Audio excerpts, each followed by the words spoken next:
예, 한 주간 평안하셨습니까?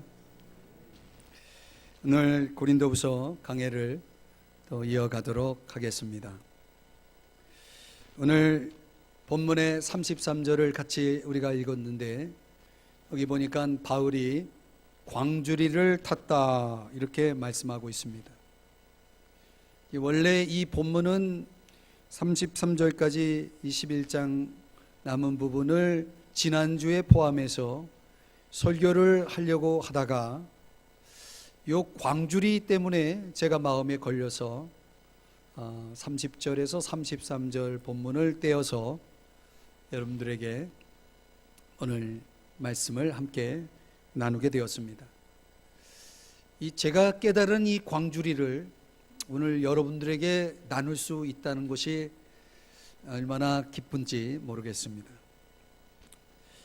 광주리 하면은 연세 드신 분들은 또 시골에서 생활하셨던 분들은 좀 낯설지 않는 단어인데요. 이 이스라엘 사람들에게 있어서 광주리는 어떤 광주리인가? 이게 이제 버들가지나 갈대, 종려나무 잎 이런 걸로 만든 둥근 그릇이라고 합니다. 어떤 광주리에는 손잡이가 있기도 하고 또 뚜껑이 있는 광주리도 있고요. 주로 용도가 빵이나 과자, 여러 가지 식료품들을 저장하고 담아두는 그런 그릇으로 사용을 했다고 하는데, 성경에 보면은 그런 예들이 나와요. 근데 이 출애굽 시대에 애굽에 있었던 이스라엘 백성들이 고역을 고된 노동을 하게 될 때에, 그때 토목공사에도 이 무거운 물건들을 나를 때 그 광주리를 사용했다라고 하는 내용이 나옵니다. 시편 82편에 그런 내용이 나와요.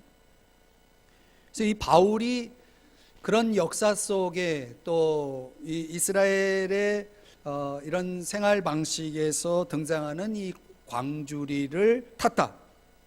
왜 탔냐면 도망가기 위해서 탄 겁니다.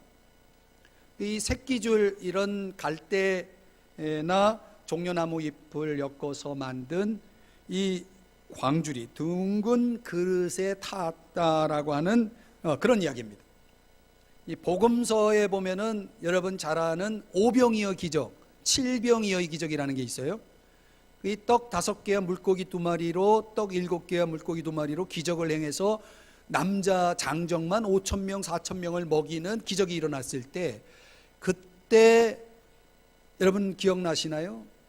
이 다 배불리 먹고도 그 음식이 남아가지고 그 음식을 어디에다 담아두냐면 광주리에 담아둡니다. 그러니까 유대인들이 남은 음식을 저장할 때 보관하는 그런 광주리를 스푸리스라고 그렇게 이름을 붙인다고 합니다. 스푸리스. 근데 이방인들이, 이스라엘 사람이 아닌 이방인들이 만든 광주리를 코피노스라고 이렇게 이름을 붙인다고 그래요. 그러니까 스푸리스나 코피노스, 우리들에게는 크게 이것이 중요하지는 않지만, 이 유대인이냐 이방인이냐에 따라서 그들이 사용하는 광주리의 그 이름이 달라요. 이 바울이 탔던 광주리는 이 스푸리스. 이 스푸리스는 어떤 특징이 있냐면 아주 대형입니다. 그러니까 사람이 탔죠, 그 광주리에. 근데 굉장히 유연한 그런 광주리예요. 한번 상상을 해보세요. 여러분들이 영화를 보면은 이런 광주리, 사람이 타는 광주리를 보신 분들도 있을 거예요. 저는 이제 그런 걸 본 것 같아요. 그릇의 용기로도 썼지만 어쨌든 바울이 탄 이 광주리, 이런 종류의 스프리스에 그 관련된 그런 광주리였다라는 것입니다. 제가 지난주서부터 이번 주까지 계속 이 광주리를 묵상하면서 도대체 이 광주리가 뭘까? 바울이 탔던 이 광주리가 도대체 어떤 의미가 있을까? 이거를 제가 묵상하다가 3가지를 깨달았어요. 이 바울이 놀이기구를 탄 게 아니거든요. 이 놀이동산 같은 데 가면은 이런 건 놀이기구가 많잖아요. 이 성벽을 타고 내려가는 광주리를 탔는데, 이건 뭐 놀이기구를 탄 게 아니고 도망가기 위해서 탔던 그 광주리, 바울이 탔던 광주리. 도대체 이 광주리는 무엇을 우리에게 교훈해 줄까요? 세 가지입니다. 첫째로 고난을 보여줍니다. 한번 따라 하십시다. 고난. 원래 저도 그렇지만 이 광주리의 개념은 구약 성경을 볼 때에, 또 신약 성경을 볼 때 축복의 개념으로 많이 활용이 됩니다. 그래서 여러분들이 뭐 교회 생활하면서 목사님들의 신방을 받고 또 어떤 일로 인해서 신방을 받을 때, 축복 기도를 받을 때 종종 목사님들이 사용하고 인용하는 그런 구절 가운데 광주리가 등장해요. 이 광주리와 떡반죽 그릇에 복을 주십시오라는 그런 기도를 여러분들이 받으신 경험이 있을 거예요. 저는 사실은 이런 용어를 별로 안 쓰는 목사인데, 신명기 28장 같은 내용에 보면은 이 광주리에 이 그릇에 복을 달라는 얘기는, 복을 주십시오라고 하는 이 기도는 이 사람 축복해 주십시오라는 그런 기도예요. 그러니까 그 당시는 이 광주리에 수확물이 어느 정도 채워져 있느냐에 따라서 하나님의 복 주심을 가늠했거든요. 조금 전에도 말씀드렸지만은 예수님이 5,000명을 먹이고 4,000명을 먹이는 기적을 행하실 때에 남았단 말이에요. 다 배불리 먹고 남은 것을 광주리에 담았어요. 이게 뭐예요? 남았다라고 하는 것은 다 먹고도 남았으니까 이게 얼마나 넘치는 축복입니까? 그러니까 이 광주리라고 하는 단어의 개념은 사실상 축복의 개념 속에서 저에게도 각인이 되어 있고 아마 여러분에게도 이 광주리는 그런 좋은 개념으로 인식되어 있을 거예요. 그런데 32절을 보시면 중간에 다메섹에서, 거기서부터 보십시다. 다메섹에서 아레데 왕의 고관이 나를 잡으려고 다메섹 성을 지켰으나, 33절, 나는 광주리를 타고. 이 광주리를 타게 된 배경이 뭐냐면 바울을 잡으려는 사람이 있었다는 거예요. 그러니까 자, 저를 보시죠. 바울이 예수님을 믿고 나서 그가 다메섹 성에서 처음 당한 일이 뭐냐면 고난이었다는 거예요. 이게 우연이 아니라 사도행전 9장 16절에 의하면 바울이 예수님을 만나는 과정 속에서 아나니아라는 예수의 제자에게 하나님의 말씀을 듣게 되는데, 하나님이 이제 갓 예수를 믿은 바울에게 주신 말씀이 뭐냐면 이런 말씀을 주셨어요. 그가, 즉 바울이 내 이름을 위하여 얼마나 고난을 받아야 할 것을 내가 그에게 보이리라. 이제 예수를 믿은 지 얼마 안 되는 바울에게 너가 얼마나 축복을 받을지를 내가 보여주겠다, 이렇게 말씀하시지 않고 내가 얼마나 너가 고난을 받아야 할지를 보여주겠다라고 그랬어요. 보여주겠다고 그랬어요. 그 보여준 사건이 광주리입니다.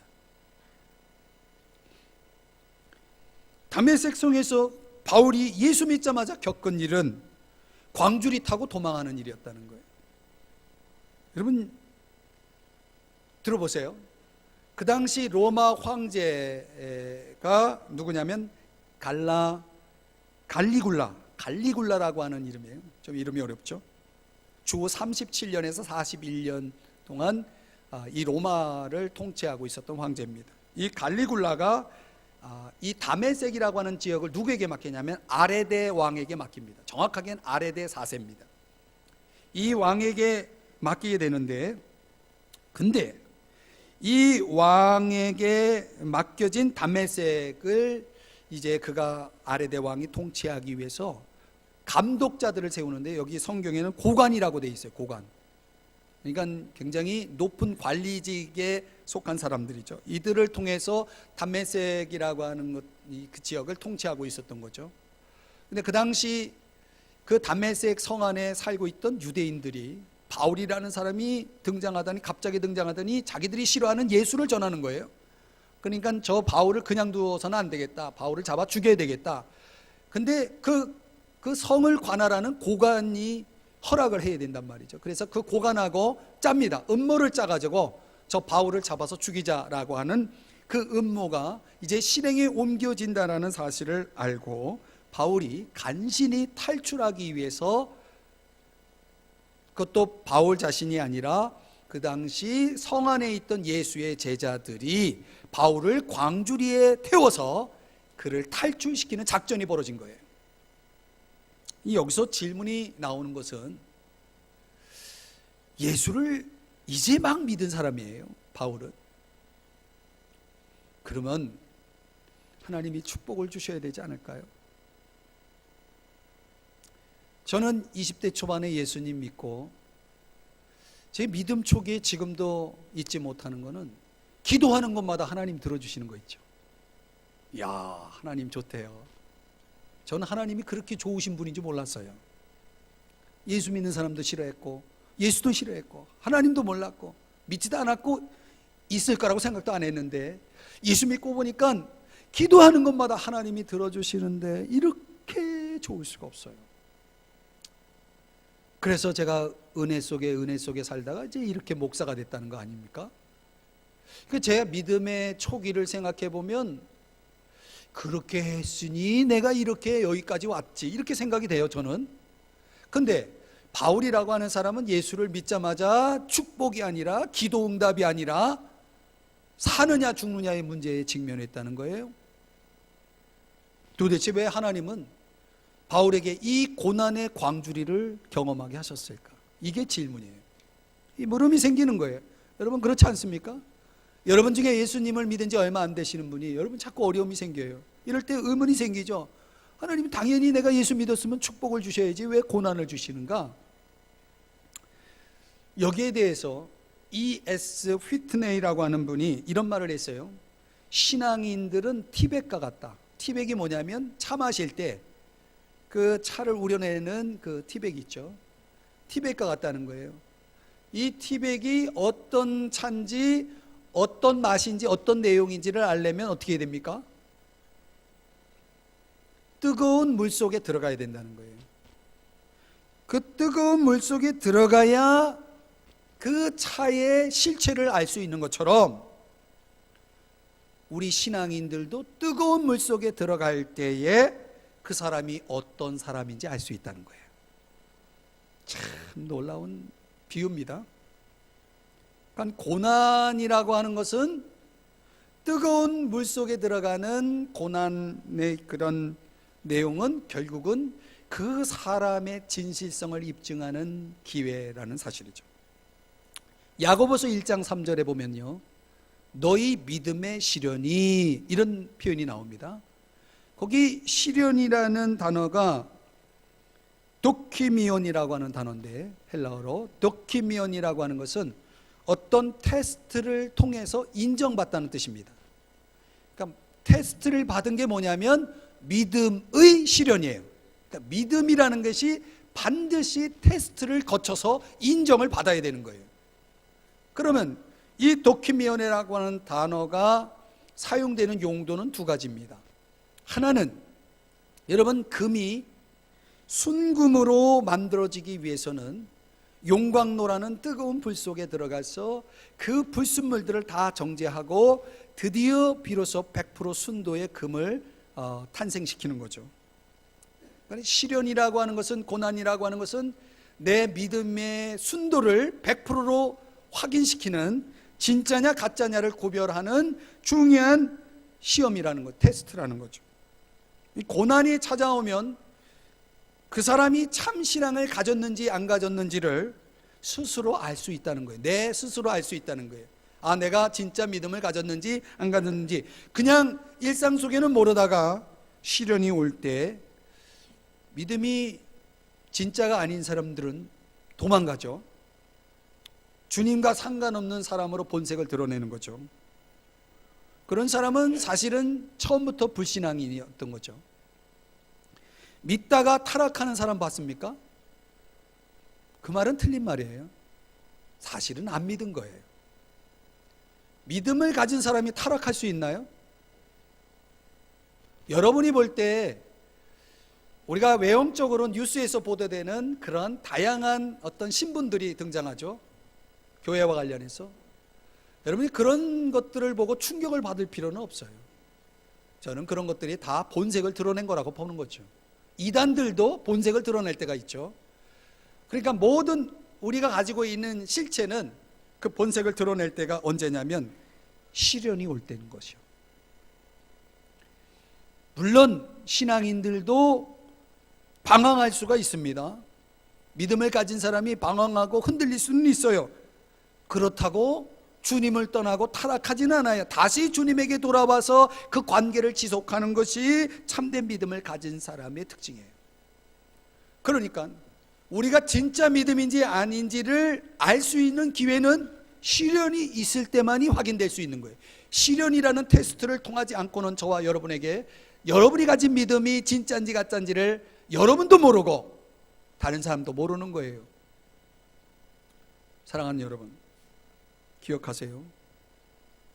고난의 광주리는 내 믿음을 확인하는 자리입니다. 광주리입니다. 또 하나는 이 의대생들이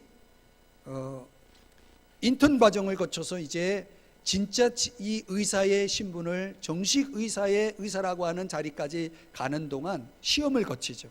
그때 사용하는 단어가 도키미온이에요.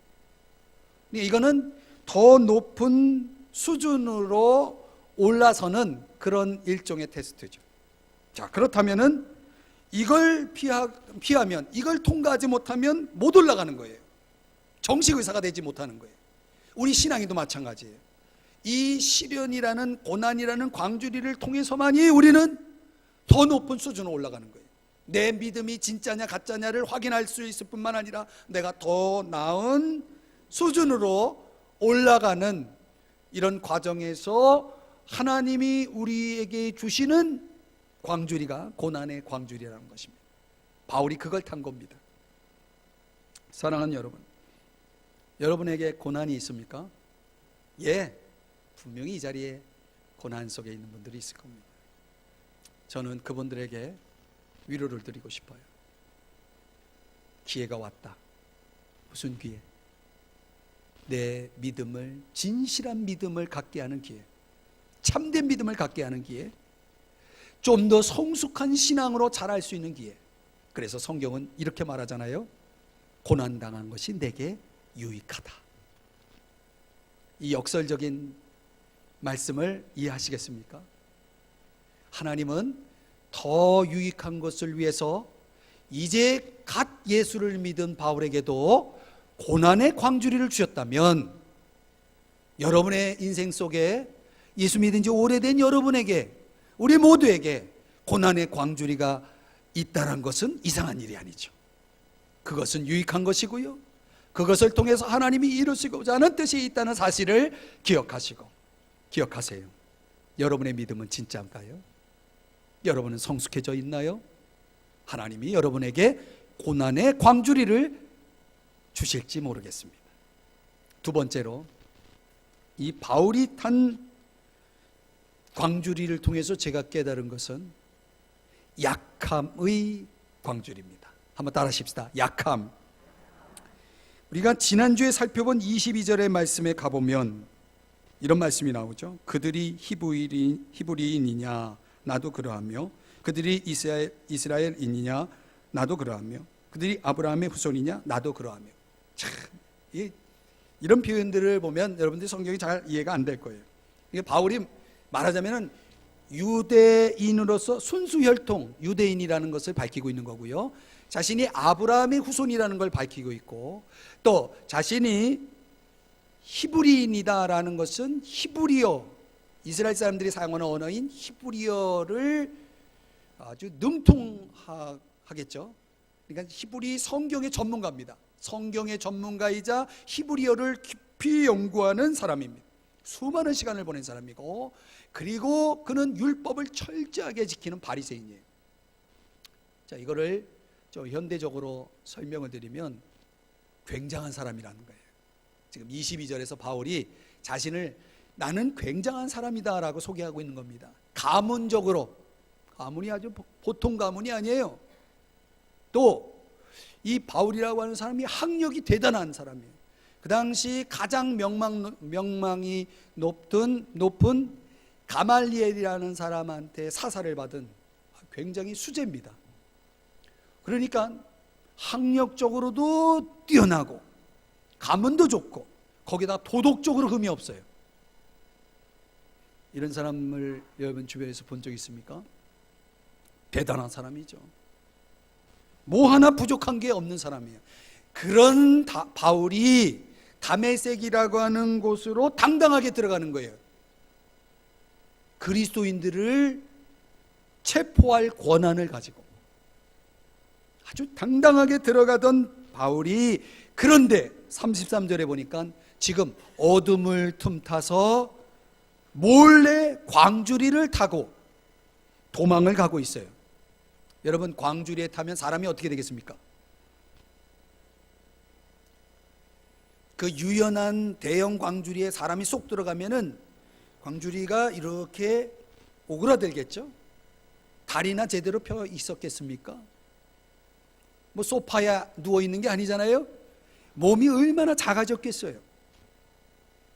지금 그런데다가 사느냐 죽느냐 얼마나 위급하고 그리고 얼마나 두려웠겠어요. 사방은 어둡고 그러나 발각이 되면 죽는 거예요. 지금 성문으로, 이 굉장한 사람이 성문으로 당당하게 걸어 나오는 게 아니라 사람의 눈을 피해서 어둠을 틈타서 지금 도망을 가고 있는 신세. 여러분, 바울이 무슨 생각을 했을까요? 봐라, 내가 이런 정도의 사람이다. 내가 이런 정도의 가문을 갖고 그리고 이런 학력을 가지고 또 이런 도덕성을 가지고 사는 사람이다. 여러분, 바울이 이렇게 당당할 수 있고 떵떵거릴 수 있는 사람이 그 광주리에 실려서 오그라들어 가지고 물건처럼 말이죠.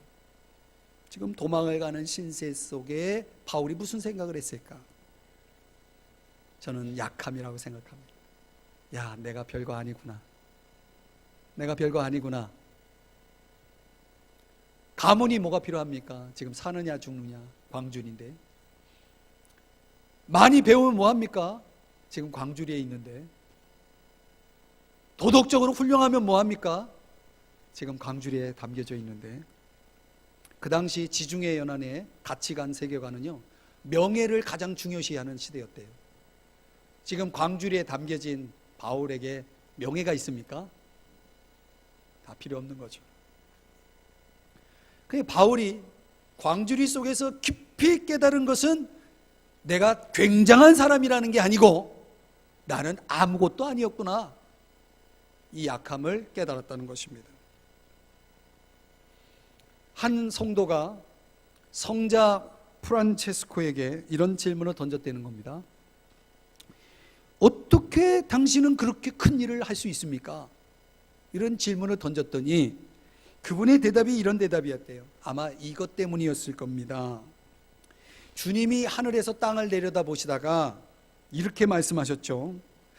저 땅에서 가장 약하고 비천한 사람이 누군가 하시다가 저를 발견하셨죠.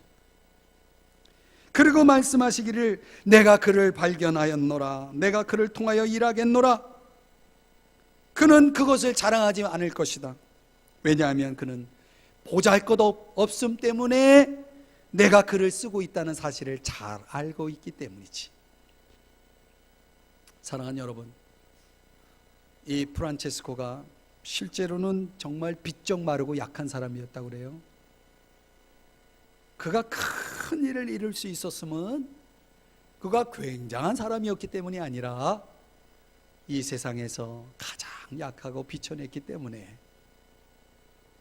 그런 삶을 살 수 있었다고 고백합니다. 여러분, 자신의 약함을 알 때에 하나님은 그를 쓰실 수 있는 거예요. 여러분은 여러분의 약함이 뭔지 아십니까? 바울이 광주리에 들어가지 않았다면, 그가 살지 죽을지 모르는 처지에 처하지 않았다면 그는 아마 상당히 교만했을 가능성이 있습니다. 이 광주리에 오그라들어 있는 자신의 모습을 보면서 그는 거울은 없었지만은 자기가 얼마나 초라하고 약하고 아무것도 아니고 작은 존재인지를 깊이 깨달았을 거예요. 여러분, 광주리를 묵상하다가 제가 구약 성경에 요나 선지자가 생각이 나더라고요. 요나 선지자는 하나님의 말씀을 듣다 그 말씀을 거부하고, 무슨 소리냐, 나는 하나님 말씀대로 살지 않겠다, 자기 고집 부리고 자기 생각대로 자기가 가고 싶은 길을 가기 위해서 다시스로 가는 배를 탑니다. 하나님이 그를 내버려 두지 않았어요. 자기 고집대로 사는 이 요나를 어디다 집어넣냐면 물고기 뱃속으로 집어넣어요. 여러분, 물고기 뱃속에서 뭘 했겠습니까? 자기가 가고 싶은 곳을 갔겠습니까? 여러분, 오늘날에도 요나처럼 어떤 사람을 물고기 뱃속에다 집어넣는다는 거 아십니까? 아무것도 할 수 없죠. 요나가 물고기 뱃속에서 뭘 했을까요? 회개했어요. 잘못했다고. 얼마나 작은 존재가, 자기 자신이 얼마나 작은 존재인가를 물고기 뱃속에 가서야 그는 깨달았다는 거예요. 바울이요 30절에 보니까 이렇게 말합니다. 내가 부득불 자랑할진대 내가 약한 것을 자랑하리라. 뭘 자랑해요? 이게 바울이에요. 이 바울이 굉장한 사람입니다, 여러분. 그런데 바울은 자랑할 게 너무너무 많은 사람인데 자기는 약함을 자랑한다는 거예요. 왜? 그의 모든 것은 다 하나님의 은혜고 주님의 능력으로부터 주어졌다는 사실을 깊이 깨달았기 때문에 그래요.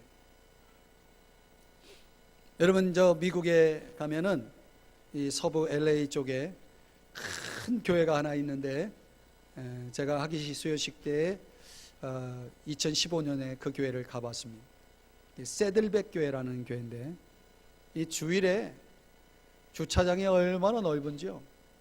거기서부터 예배 드리는 장소까지 걸어가는데 거리가 좀 꽤 돼요. 얼마나 많은 사람들이 가는지. 사람 구경하는 것도 재밌어요. 그러고서 예배를 딱 드렸는데, 체육관을 평소에 이제 체육관이 의자를 쫙 비치하고, 그리고 스탠드가 쫙 기계 장치가 돼가지고 쫙 나오면서 거기에 사람들이 다 또 앉고, 지금 많은 사람들이 이제 예배를 드리고 아주 감격적인 은혜로운 예배를 제가 경험을 했는데요. 그러면서 야, 어떻게 이런 목회를 하시지? 손가락 안에 들어오는 큰 목회자 아닙니까? 어떻게 미국의 영향력 있는 교회 중에 하나로서 그렇게 훌륭한 사역을 하는지, 이분이 얼마나 훌륭한 분인지 정말 궁금하기도 하고, 그리고 이분에 대한 존경심도 있고 부러움도 있고, 그런 생각을 가졌는데, 제가 이제 얼마 전에 이분에게 아주 치명적인 약함이 있다는 사실을 알았어요. 그게 뭐냐면 두뇌 기능 장애라는 걸 가지고 있대요, 이분이요. 들어보셨나요? 두뇌 기능 장애. 전문 용어이기 때문에 제가 잘 모르지만은 이런 증상이 있다는 거예요. 뇌가 아드레날린을 제대로 처리하지 않는 증상이래요, 이게. 그러니까 이 아드레날린이 신경계를 강타하면은 이 몸이 어떤 증상을 갖게 되냐면 열이 나고 두통이 나고, 그리고 시야가 흐려지고, 그리고 아주 그 압도적인 공포가 밀려오면서 그냥 아무것도 못하는 거예요.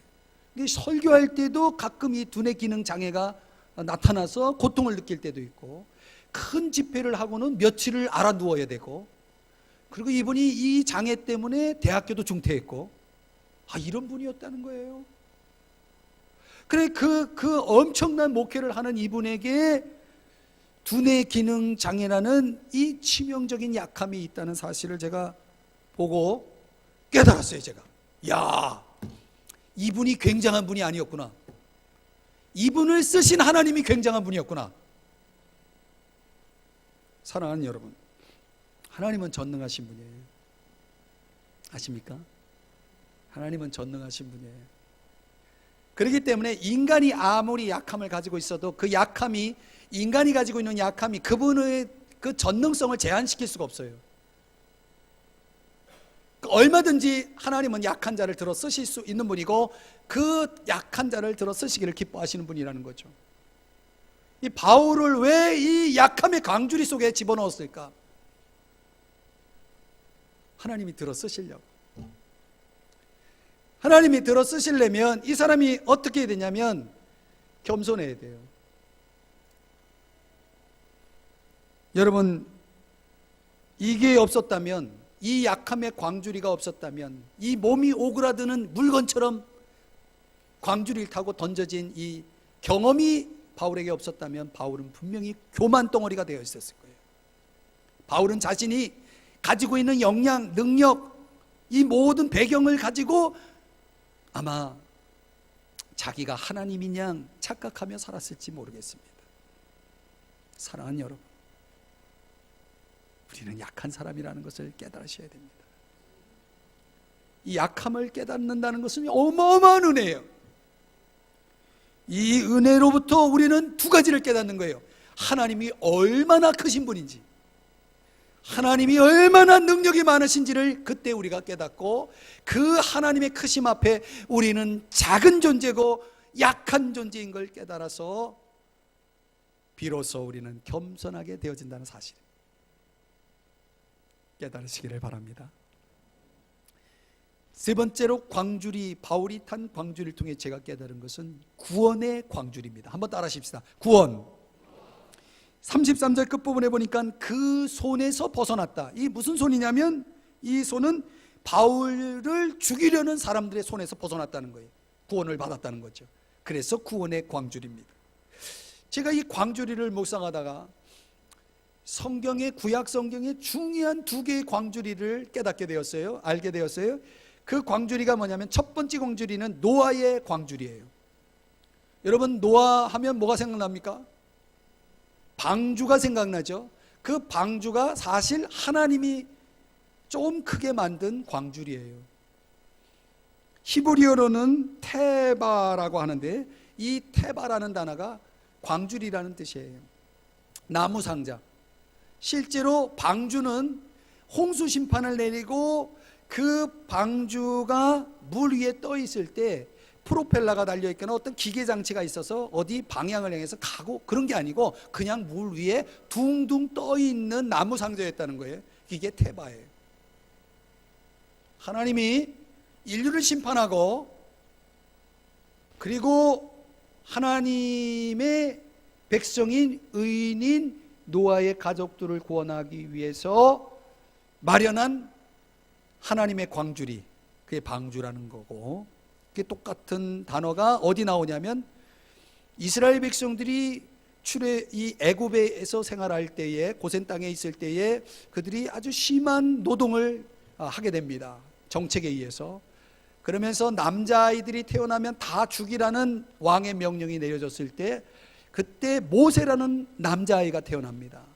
이 모세가 부모의 손에 의해서 3개월 정도는 어떻게 이 아이를 살릴 수가 있었는데 부모가 이제 여기에 한계를 느끼고 그를 어디에 담냐면 강주리에 담습니다.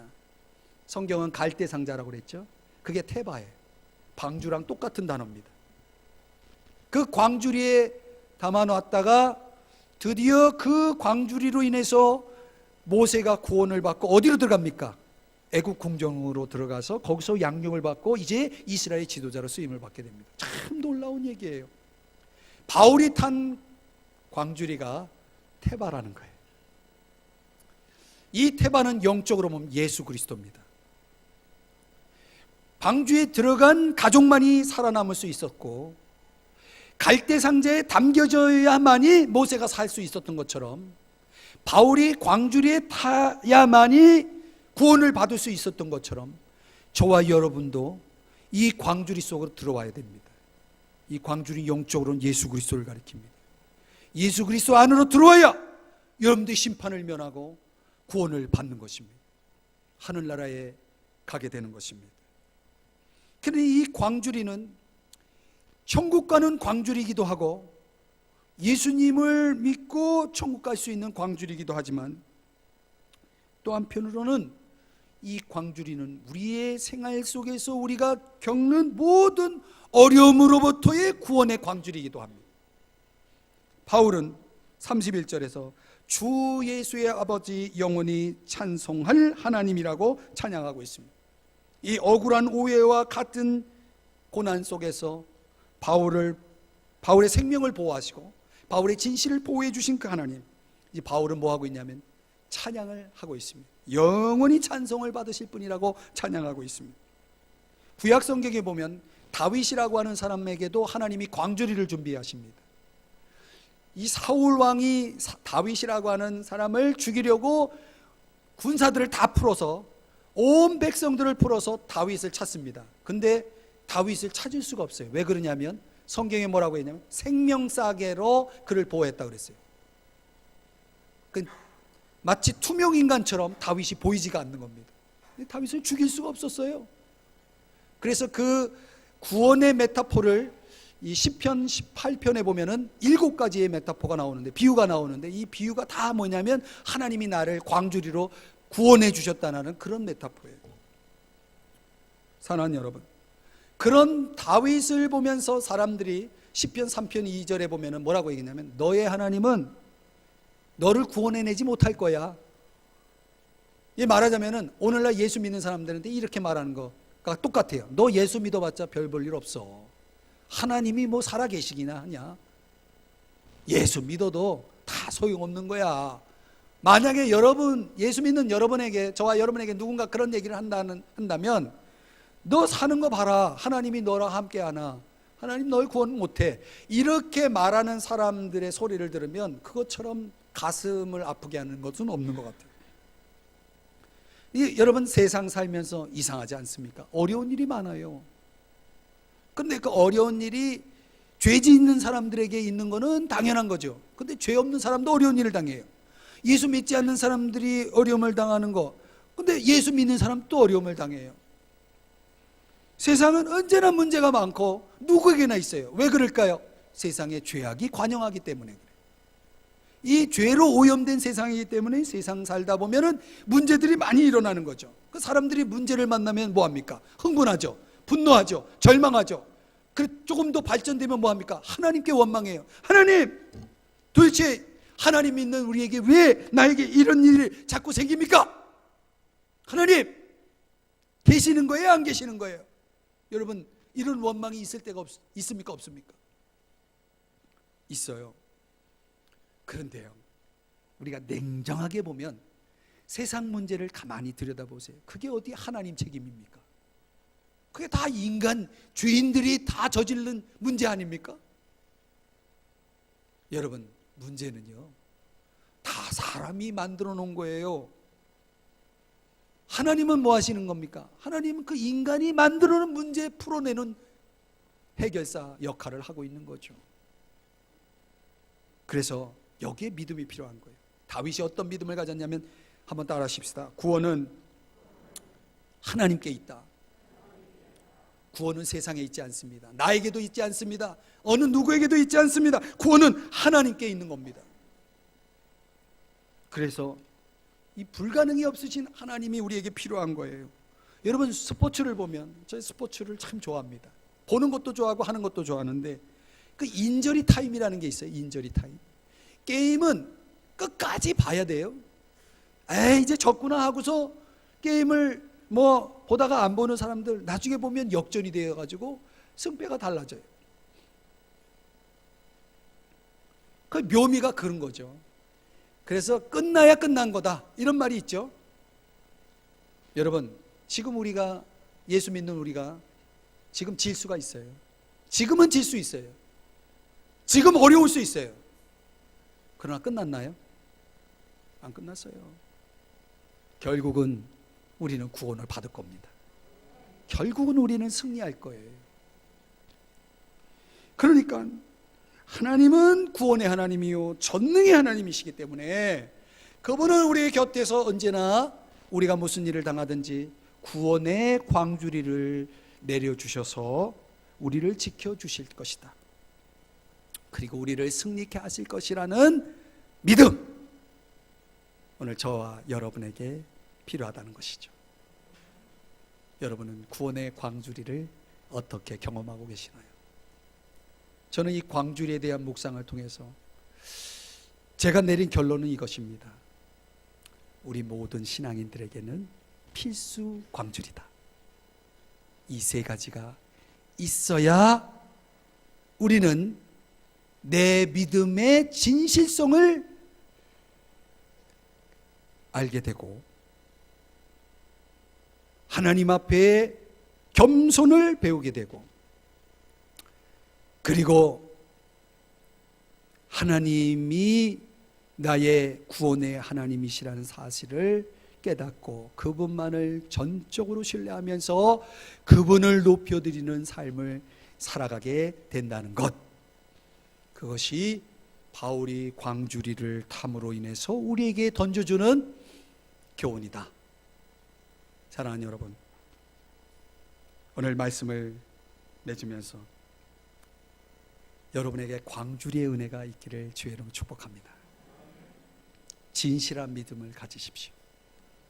겸손하십시오. 하나님을 전적으로 신뢰하십시오. 그분을 높이세요. 광주리가 주는 은혜를 함께 누릴 수 있기를 바랍니다. 다 같이 자리에서 일어나서 우리 이 찬양으로 결단의 찬양 함께 부르시고 예배를 마칩니다. 예수의 이름으로 오늘 광주리의 의미를 생각하면서 우리 함께 찬양하며 나아갑니다. 예수의 이름으로, 예수의 이름으로 나는 일어서리라. 주가 주신 능력으로 나는 일어서리라. 원수가 날 향해 와도 쓰러지지 않으리. 주가 주신 능력으로, 주가 주신 능력으로, 주가 주신 능력으로 일어서리. 기도하겠습니다.